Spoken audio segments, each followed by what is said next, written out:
આજે આપણે ઘરે જ એકદમ શુદ્ધ દૂધમાંથી માવો બનાવતા શીખીશું, જે સ્વાદિષ્ટ મીઠાઈઓ માટે એકદમ પરફેક્ટ છે। સૌથી પહેલાં મેં અહીંયા એક પિત્તળની કડાઈમાં 2.5 લીટર જેટલું દૂધ લીધું છે।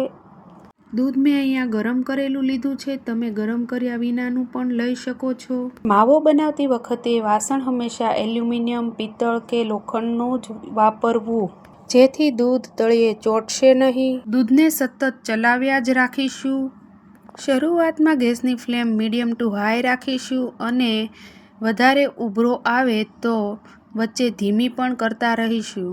આપણે જોઈ શકીએ છીએ કે દૂધ એકદમ ઉકળવા લાગ્યું છે અને સતત ચલાવ્યા રાખવાથી દૂધ ઘણું બધું ઓછું પણ થઈ ગયું છે। દૂધની મલાઈને આ રીતે કિનારીઓ પરથી અલગ કરતા રહીશું, તેને કિનારીઓ પર ચોંટવા દઈશું નહીં। આપણે દૂધનો માવો બનાવવા માટે દૂધમાં બીજી કોઈ પણ સામગ્રીનો ઉપયોગ કરીશું નહીં, માત્ર દૂધથી જ માવો તૈયાર કરીશું। દૂધ હવે ધીરે ધીરે રબડી ફોર્મમાં આવી ગયું છે। આપણે જોઈ શકીએ છીએ કે દૂધ કેટલું થીક થઈ ગયું છે। હવે એ વાતનું ખાસ ધ્યાન રાખીશું કે દૂધ તળિયે ચોંટે નહીં, એના માટે આપણે સતત ચલાવ્યા કરીશું।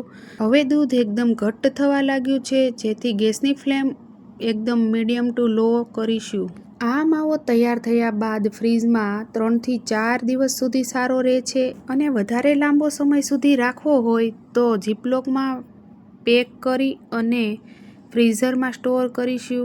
હવે ધીરે ધીરે આ દૂધમાં કણીઓ પડતી જાય છે અને થીક થતું જાય છે। માવો હળવો ગોલ્ડન રંગનો થાય ત્યાં સુધી કૂક કરીશું અને ઉતારી લઈશું। હળવો ગોલ્ડન રંગ થાય ત્યાં સુધી માવાને પકવવાથી મીઠાઈઓનો ટેસ્ટ એકદમ સરસ આવશે। માવો રૂમ ટેમ્પરેચર પર ઠંડો થયા બાદ ફ્રીઝમાં સ્ટોર કરીશું। તો ફ્રેન્ડ્સ, આ રેસીપી જો તમને યુઝફુલ લાગે તો મારી ચેનલને સબસ્ક્રાઈબ કરો।